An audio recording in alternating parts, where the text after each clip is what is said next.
नमस्कार दोस्तों and welcome to my channel. कैसे हैं आप सब? उम्मीद है सब बहुत ही बढ़िया होंगे।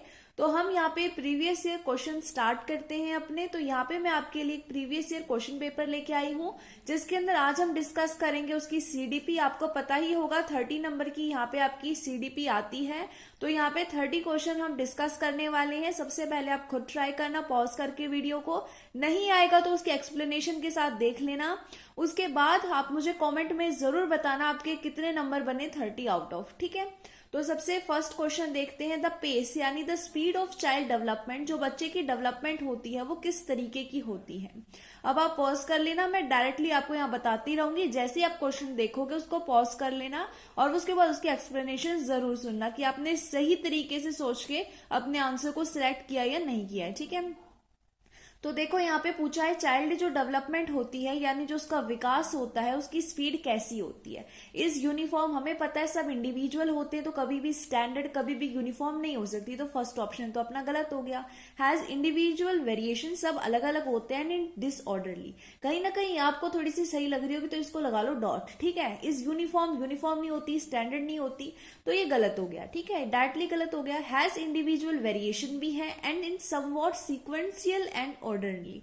अब देखो जब हम डेवलपमेंट पढ़ते हैं हम बहुत सारे स्टेजेस पढ़ते हैं डेवलपमेंट की, जैसे कि इन्फेंसी, जैसे कि एडल्टहुड, जैसे कि एडोलसेंस। तो ये क्या है, ये एक तरीके से सीक्वेंस फॉलो हो रहा होता है कि सबसे पहले बच्चा इन्फेंट होगा, उसके बाद वो धीरे धीरे चाइल्डहुड में जाएगा, फिर एडोलसेंस में जाएगा, फिर अडल्ट एज में जाएगा, फिर ओल्ड एज में जाएगा। तो कहीं ना कहीं एक सीक्वेंस, एक ऑर्डर बना रखा है कि सब अलग अलग तो है, सब में इंडिविजुअल वेरिएशन तो है, लेकिन वो डिसऑर्डरली नहीं है। यानी ऐसा नहीं है कोई बच्चा पैदा हुआ और ओल्ड एज में आ गया सीधा, तो डिसऑर्डरली नहीं होता।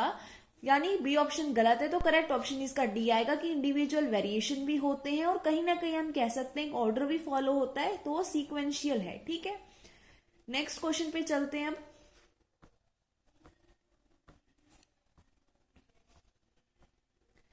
इसके बाद नेक्स्ट क्वेश्चन देखो, यहाँ पे आपसे पूछा है at which age are childrens activities primarily focused on the large muscles for gross motor rather than fine motor movements.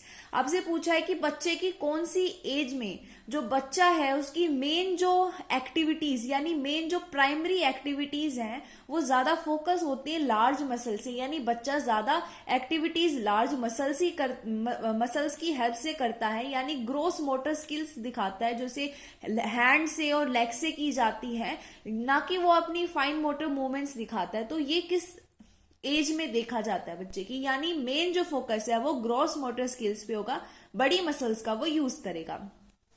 अब देखते हैं एडोलसेंस में तो बच्चा जो है रैपिडली डेवलप हो रहा होता है। तो वो बच्चा जो है एडोलसेंस वाला बच्चा चीजों को बारीकी से करना सीख जाता है, कैसे लिखना है, किस तरीके से अपनी हैंड मूवमेंट्स को कंट्रोल करना है, लेग मूवमेंट्स को कंट्रोल करना है, किस तरीके से अपने पैर की एड़ियों को, उनके टोज को किस तरीके से कंट्रोल करना है, ये सारी चीजें बच्चा एडोलसेंस तक सीख चुका होता है। तो ये तो गलत होगा ऑप्शन। अर्ली चाइल्डहुड और मिडिल चाइल्डहुड, कहीं ना कहीं चाइल्डहुड की जब हम बात करें तो बच्चा जो है कंट्रोल पा लेता है अपनी बॉडी पे, जैसे वो अपने सिर के ऊपर काबू पा लेता है। यानी जो उसका सिर है, जब छोटा बच्चा होता है उसके जो उसका सिर होता है उसको हमें सपोर्ट देना पड़ता है, लेकिन धीरे धीरे बच्चा खुद इतना सक्षम हो जाता है कि वो धीरे धीरे सीख जाता है कैसे अपनी आईज को, आईब्रोज को कंट्रोल करना है। तो चाइल्डहुड नहीं होगा। जब बच्चा इन्फेंट होता है, इन्फेंसी स्टेज पे होता है ना, उस समय बच्चा ग्रॉस मोटर स्किल्स करता है, यानी सिर्फ अपनी बड़ी लार्ज मसल्स का ही यूज कर पाता है। ठीक है, तो इसका करेक्ट ऑप्शन ए हो जाएगा। अब नेक्स्ट क्वेश्चन देखते हैं, third question. The process of teaching young generation about social process through everyday interaction is called. अब पूछा है कि जो यंग जनरेशन है, छोटे छोटी जो जनरेशन बच्चे हैं अभी, उनको जब हम सोशल प्रोसेस के बारे में बताते हैं, समझाते हैं, यहाँ पे टीच करते हैं उनको, तो एक गुड टीचिंग होती है जब हम सिखाते हैं कि मैं खुद कर रहा हूं कैसे उन चीजों को। तो बच्चे को, यंग जनरेशन को कैसे हम सोशल प्रोसेस सिखाते हैं, एवरीडे इंटरेक्शन से, जो रोज हम इंटरेक्शन बातचीत करते हैं उसके जरिए जब हम सोशल प्रोसेस सिखा रहे होते हैं तब हम उसे क्या कहते हैं। क्या हम उसे सोशलेबिलिटी कहते हैं, उसे कल्चरिंग कहेंगे, डिलेड इमिटेशन कहेंगे या सोशलाइजेशन कहेंगे। इमिटेशन में बच्चा नकल करता है, इंटरेक्शन में सामने वाला अपने थॉट्स को एक्सप्रेस कर रहा होता है, बातचीत कर रहा होता है, पहले से वो किसी की नकल नहीं उतारता, सब अपने अपने हिसाब से रिस्पॉन्ड करते हैं, तो ये गलत है। कल्चर हम सिखा नहीं रहे, सोशलेबिलिटी हम सिखा नहीं रहे, हम सिखा रहे सोशलाइजेशन। कैसे? सोसाइटी के नॉर्म्स को सीखना है, कैसे लोगों से बातचीत करनी है, किस तरीके से सोसाइटी के अकॉर्डिंग चलना है, ये चीजें हम सिखा रहे होते हैं बच्चों को डे टू डे इंटरेक्शन से। तो इसे बोलते हैं सोशलाइजेशन। सी इसका करेक्ट ऑप्शन है। अब देखते हैं नेक्स्ट क्वेश्चन जो है फोर्थ। अकॉर्डिंग टू जीन पियाजे, जो जीन पियाजे हैं इनके अनुसार the infant explores the world by coordinating sensory experiences with physical action in dash stage. पियाजे ने अपने कुछ स्टेजेस दिए हैं और इनमें पूछा है कि पियाजे के अकॉर्डिंग जो बच्चा इन्फेंट, जो शिशु होता है, शेष अवस्था के अंदर जो बच्चा होता है, वो इस दुनिया को क्या करता है, अपने सेंसरी एक्सपीरियंसेस, जो उसकी सेंसरी स्किल्स होती हैं, उनकी हेल्प से इस फिजिकल वर्ल्ड के बारे में जानता है। तो किस स्टेज में वो अपनी सिर्फ सेंसेस का इस्तेमाल करता है। तो अब देखो यहाँ पे आपको पता होगा कि जो बच्चा है अभी वो बहुत ही छोटा है, तो जब वो सेंसेस की मदद से चीजों को सीख रहा होता है तो वो सेंसरी मोटर स्टेज में होता है। इसमें कोई ऐसी चीज नहीं थी कि आपको यहाँ पे ऑप्शंस को एक्सक्लूड करना था। ये सिंपल क्वेश्चन था कि sensory experiences sensory motor stage में होती है।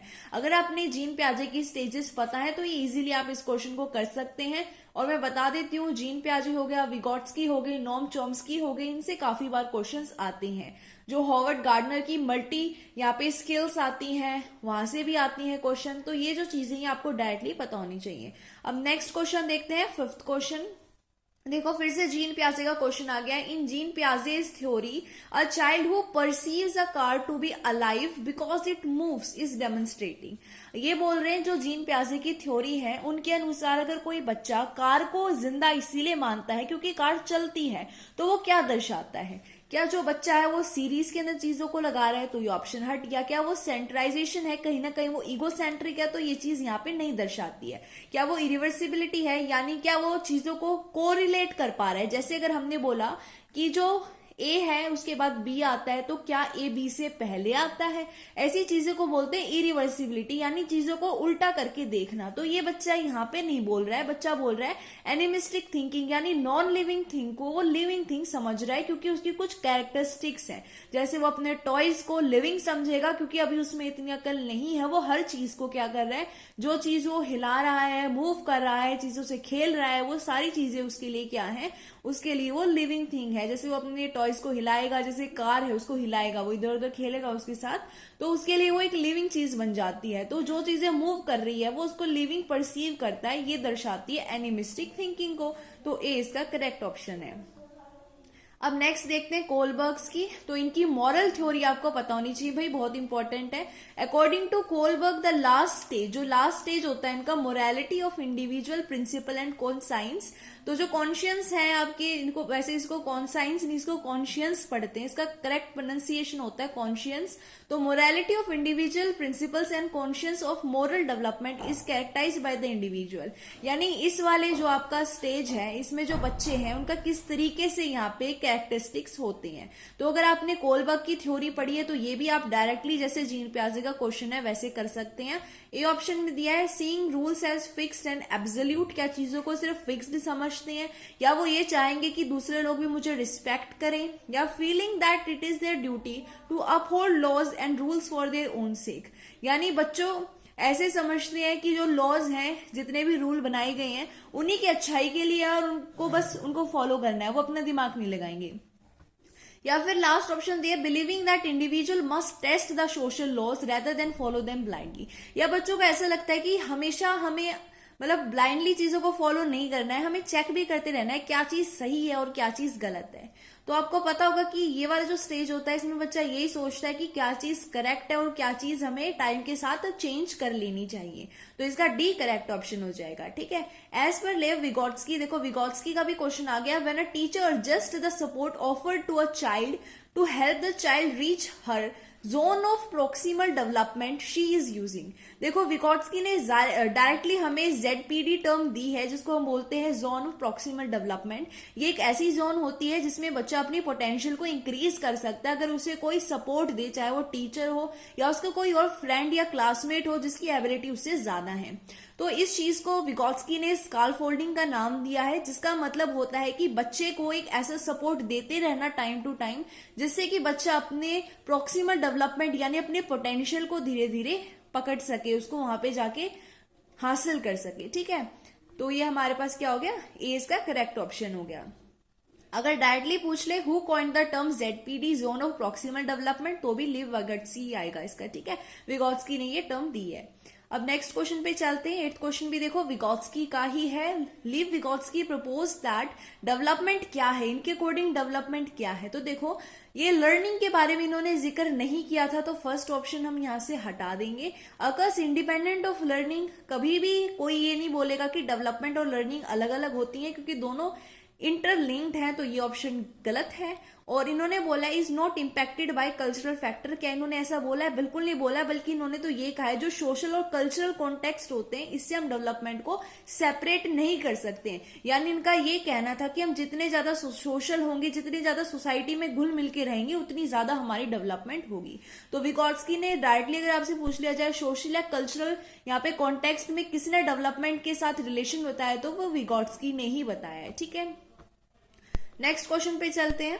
अब नेक्स्ट है हमारे पास यहाँ पे 9th क्वेश्चन। अब 9th क्वेश्चन में हमें बोला है which of the following does not ensure child centred teaching learning. बहुत बार क्या होता है हम डज नॉट नहीं पढ़ते, सिर्फ डज पढ़ लेते, तो वहां से गलत हो जाते हैं हमारे आंसर। तो ये चीज हमें ध्यान से पढ़नी है।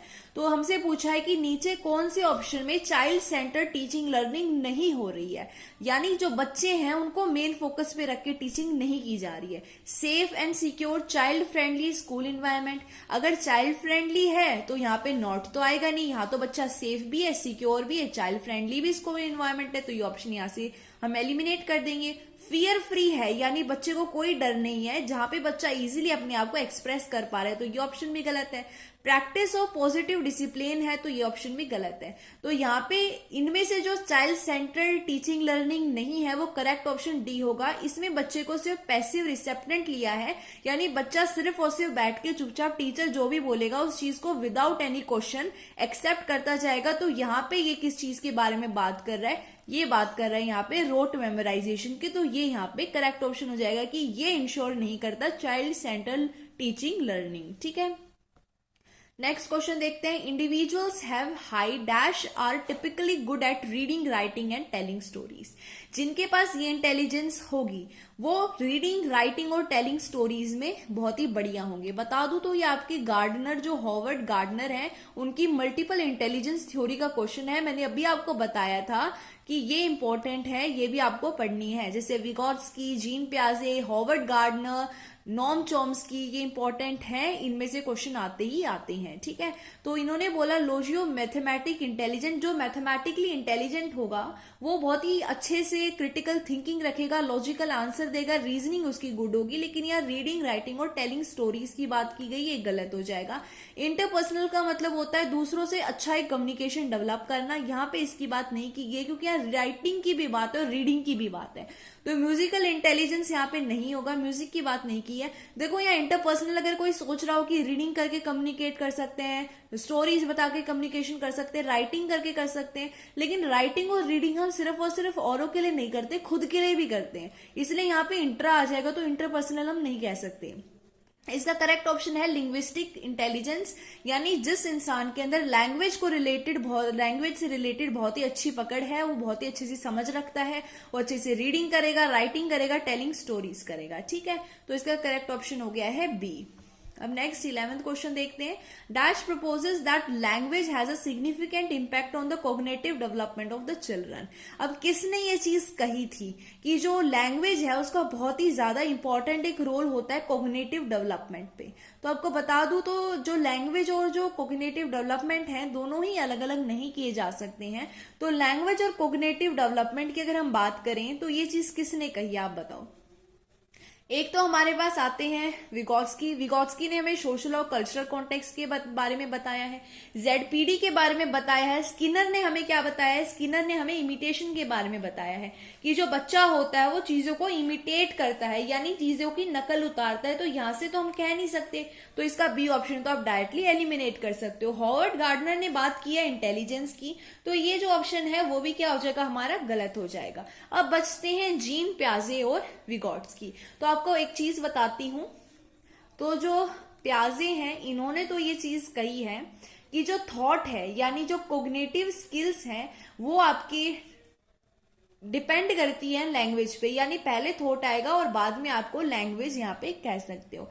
लेकिन जो विगोट्स्की है, इन्होंने कहा था कि जो लैंग्वेज और जो थॉट है ये दोनों अलग अलग होते हैं, बाद में जाके ये मर्ज हो जाते हैं। यानी इनका कहना था कि दोनों जो है एक दूसरे को इम्पैक्ट तो करते हैं लेकिन दोनों एक दूसरे से अलग अलग होते हैं। तो किसने कहा लैंग्वेज और कॉग्निटिव डेवलपमेंट ये हमारा थॉट प्रोसेस से रिलेटेड होता है, थिंकिंग से रिलेटेड होता है। इसलिए हम कहेंगे यहाँ पे जीन प्याजे को हटाते हुए, क्योंकि जीन प्याजे ने कहा था ये इस चीज को इम्पैक्ट करेगा, लेकिन इन्होंने कहा कि दोनों एक दूसरे को इम्पैक्ट करेंगे लेकिन ये यहाँ पे लास्ट में मर्ज हो जाते हैं। और प्याजे ने एक स्टेटमेंट डायरेक्टली बोली कि ये जो है इट डिटरमाइंस, यानी cognitive development determines the language of person.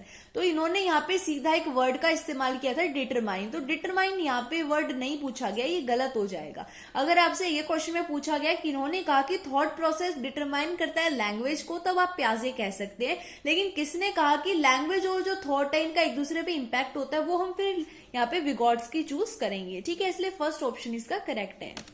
इसके बाद 12th क्वेश्चन देखते हैं। Which of the following is an effective strategy to reduce gender bias in elementary school या फिर क्लासरूम। देखो अब आपसे पूछा है कि एक इफेक्टिव स्ट्रैटेजी क्या है ताकि आप अपने जो क्लासरूम, एलिमेंट्री क्लासरूम है, उसमें जो जेंडर से रिलेटेड यहाँ पे डिस्क्रिमिनेशन होता है, ब्याज होता है, उसको कम कैसे कर पाओगे। ठीक है, तो इसके ऑप्शंस देखते हैं।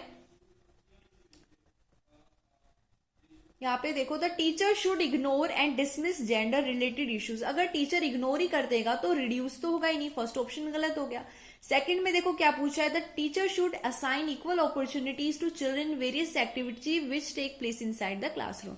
यानी टीचर को सबको बराबर बराबर रिस्पॉन्सिबिलिटी देनी है। ऐसा नहीं है लड़की है तो ऐसा काम करेगी, थोड़ा हल्का फुल्का काम करेगी, लड़कों से थोड़ा हैवी काम करवा लिया, लड़कों को ज्यादा काम दे दिया, लड़कियों को कम काम दिया। तो ये यहाँ पे जेंडर ब्याज को इंक्रीज करेगा, ना कि रिड्यूस करेगा। अभी इसको यहाँ पे रखते हैं।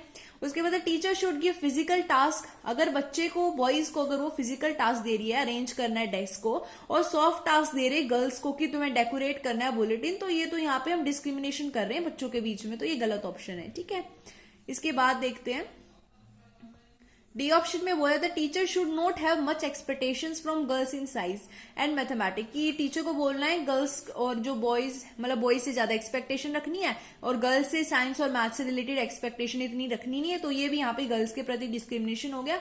तो बी ही इसका करेक्ट ऑप्शन है कि टीचर को दोनों को इक्वल रिस्पॉन्सिबिलिटीज देनी है अलग अलग एक्टिविटीज से जो भी क्लासरूम में हो रही है, ताकि दोनों जो जेंडर हैं, गर्ल्स एंड बॉयज जो जेंडर यहाँ पे अभी क्लास में है, वो दोनों ही इक्वल महसूस करें, उनके बीच में कोई ब्याज ना हो। ठीक है, इसके बाद 13 क्वेश्चन देखते हैं। इस क्वेश्चन में बोला है in a classroom with diverse learner the teacher should. अब टीचर को क्या करना चाहिए ऐसी क्लासरूम में जिसमें डाइवर्स लर्नर है, यानी अलग अलग तरीके के लर्नर हैं। कोई स्लो लर्नर है, कोई जल्दी सीख जाता है, कोई गिफ्टेड है, किसी को कोई प्रॉब्लम है सीखने में, कोई परेशानियां हैं उसको, ठीक है, कोई डिसेबिलिटी है। तो क्या करना चाहिए टीचर को? To follow curriculum which they include the culture and language of children in the class, या फिर उसको स्टीरियोटाइप एंड ब्यास करना चाहिए। तो बिल्कुल गलत हो गया। अगर टीचर ही बच्चों के प्रति भेदभाव करेगा तो फिर किससे उम्मीद की जाएगी कि बच्चे अच्छे से डेवलप हो पाए। Create a rigid structures for norm based on testing of children. एक रिजिड स्ट्रक्चर कभी भी नहीं बनाने चाहिए, टीचर को फ्लेक्सिबल होने चाहिए ताकि बच्चों की नीड के अकॉर्डिंग उसको चेंज किया जा सके। या फिर अलग अलग यहाँ पे टीचर को क्या करना चाहिए, सेपरेट सेक्शन बनाने चाहिए एबिलिटी के बेस्ड पे। अगर ऐसा किया जाएगा तो बच्चे डेवलप नहीं हो पाएंगे, क्योंकि वो अपने आप को फिर इंफीरियर समझने लग जाएंगे। तो इसीलिए इसका करेक्ट ऑप्शन आएगा ए, कि बच्चों के प्रति जो कल्चर है, लैंग्वेज है बच्चों की, इस तरीके से उनको करिकुलम में भी इंक्लूड करना चाहिए ताकि बच्चे भी इन्वायरमेंट में एक फ्री यहाँ पे इन्वायरमेंट उन्हें मिल सके, अच्छा महसूस करें इन्वायरमेंट में और चीजों को सीख सकें। तो ए इसका करेक्ट ऑप्शन है। ठीक है, नेक्स्ट देखते हैं यहाँ पे 14th question. Conducting a group discussion, कोई ग्रुप डिस्कशन हो रहा है। A teacher asked the children to discuss the impact of corona pandemic on children from various aspects, what type of thinking does the teacher aim to promote. अब एक group discussion हो रही थी और teacher ने बच्चों से पूछा कि कोरोना का क्या क्या इम्पैक्ट हुआ था अलग अलग एस्पेक्ट्स को देखते हुए, तो बच्चों आप इसके बारे में डिस्कस करो। तो अगर बच्चे डिस्कशन करेंगे तो किस तरीके की जो थिंकिंग है जो टीचर है बच्चों के बीच में प्रमोट करना चाहती है, क्या डेवलप करना चाहती है। ठीक है, तो यहाँ पे देखो कन्वर्जेंट थिंकिंग का मतलब होती है कि बच्चे अलग अलग नहीं सोच रहे हैं, बच्चे एक ही चीज सोच रहे हैं कि हाँ भाई बस यही हुआ था, और भी तो चीजें हुई थी, लेकिन वो और अलग अलग डाइवर्ज नहीं कर रहे चीजों को, वो एक ही जगह आके रुक रहे, तो ऐसा तो गलत हो जाएगा। ठीक है, तो ये जो चीज है गलत है, यानी हमें बच्चों में कन्वर्जेंट थिंकिंग नहीं करनी, हमें क्या करनी है, बच्चों में डाइवर्जेंट थिंकिंग करनी है। तो सी ऑप्शन गलत है आपका। और यहाँ पे हमारा जो लास्ट ऑप्शन दे रखा है रोट मेमोराइजेशन, तो वो भी गलत है। अब बात करते हैं प्रोसीजर लर्निंग की, तो लर्निंग पहली बात तो यहाँ पे बच्चों को करवानी नहीं है। या बात करें हम थिंकिंग की, तो जो बच्चे हैं अगर वो प्रोसीजर वाइज करेंगे, सबसे पहले ये हुआ, फिर ये हुआ, फिर ये हुआ, फिर ये हुआ, तो वो कहीं ना कहीं सारे एस्पेक्ट्स की बात नहीं कर रहे हैं, वो लाइन वाइज लाइज उन चीजों को एक तरीके से रिकॉल करने की कोशिश कर रहे हैं। ठीक है, तो ये नहीं करवाना हमें, ये भी गलत आ जाएगा। फिर 20 का करेक्ट ऑप्शन है यहाँ पे ड्रिंकिंग नहीं, यहाँ पे आएगा थिंकिंग। बच्चों के अंदर हमें बारीकी जो थिंकिंग होती है, ताकि बच्चे बारीक से बारीक चीजों को इंक्लूड कर सके, बारीक से बारीक चीजों के बारे में लॉजिकली सोच सकें, ये यहाँ पे टीचर चाहता है कि बच्चों के अंदर प्रमोट हो इस टाइप की थिंकिंग। तो करेक्ट ऑप्शन है बी, जो है क्रिटिकल थिंकिंग। तो 15 क्वेश्चन देखो, 15 क्वेश्चन में बोला है which of the following modes of assessment would not to be use in socio constructivist classrooms. अब एक ऐसा क्लासरूम है जिसमें ज्यादा प्रमोट किया जा रहा है सोशियो कंस्ट्रक्टिविस्ट। अब सोशियो का मतलब है सोशल, तो यानी कि बच्चों को एक दूसरे से जोड़ना है, क्योंकि हर बच्चा जो है वो अलग कल्चर को, अलग सोसाइटी को रिप्रेजेंट कर रहा है। तो ऐसे में टीचर को क्या असेसमेंट नहीं देना चाहिए। देखो, अगर कोलैबोरेटिव प्रोजेक्ट देंगे तो अलग अलग वो एक ग्रुप बन जाएगा, बच्चों को सारे मिलके एक प्रोजेक्ट पे क्या करेंगे, काम करेंगे, जिससे वो सोशलाइजेशन कर पाएंगे। तो ये ऑप्शन तो यहाँ पे हो नहीं सकता। पीयर असेसमेंट, अगर एक दूसरे पीयर से यानी जो क्लासमेट्स हैं, अगर उनके साथ कोई ग्रुप यहाँ पे प्रोजेक्ट दिया जा रहा है, कहीं ना कहीं मिलकर काम करेंगे तो सोशलाइजेशन हो रहा है। और जब क्लासरूम ऑब्जर्वेशन की बात करते हैं, तो यहाँ पे अगर ये असेसमेंट हमें दिया नहीं जा सकता। अगर बच्चों को तुम दे देते हो कि तुम्हें क्लासरूम के बच्चों को ऑब्जर्व करना है, तो वो अलग अलग तरीके की उनकी सोसाइटी के जो कुछ कल्चरल, उनकी पर्सनालिटी में कुछ चीज शो हो रही होगी, उसको ऑब्जर्व करेंगे, तो ये भी सोशल हो गया है। ठीक है, तो करेक्ट ऑप्शन होगा बी, क्योंकि हमें स्टैंडर्डाइज टेस्ट नहीं करनी। अगर हमने उनको कोई एक स्टैंडर्ड टेस्ट दे दिया है, तो उससे बच्चे एक दूसरे से बातचीत नहीं कर पाएंगे, सोशल नहीं हो पाएंगे। ठीक है, तो ये इसका करेक्ट ऑप्शन हो जाएगा। तो ये जो नोट मैंने यहाँ पे अंडरलाइन किया है, उस तरीके से आपके पेपर में कर सकते हो आप, ताकि आप क्वेश्चन को गलत ना करो। और नेक्स्ट ये है कि जो OMR शीट होती है उसको अच्छे से फिल करना। कई बार हम क्या करते हैं, जल्दबाजी में गलत फिल कर देते हैं, और हमें जो क्वेश्चन आते हैं वो भी फिर हमारे नंबर लेके चले जाते हैं। ठीक है, तो अभी इतना ही करते हैं। मैंने कहा तो था कि आप 30 में से बताने कितने नंबर आए, तो चलो 15 में से बता दो आपको कितने नंबर आए हैं। वीडियो जो है मैं ज्यादा बड़ी बनाना नहीं चाहती, 15 में से 15 आए हो, आई होप सो। वरना मुझे बताओ भाई कितने आए हैं आपकी, और क्या आपका डाउट यहाँ पे क्लियर मैंने किया है, और क्या मैं कर सकती हूँ वो भी आप फीडबैक जरूर दें मुझे। तो नेक्स्ट जो हमारी वीडियो होगी उसमें क्वेश्चन नंबर 16 से 30 हम करेंगे। तो आज के लिए इतना ही। अगर आप इस वीडियो को अच्छा रिस्पॉन्स देते हैं तो हम आगे और भी यहाँ पे आपको क्वेश्चन पेपर सॉल्व करवाएंगे। ठीक है, थैंक यू।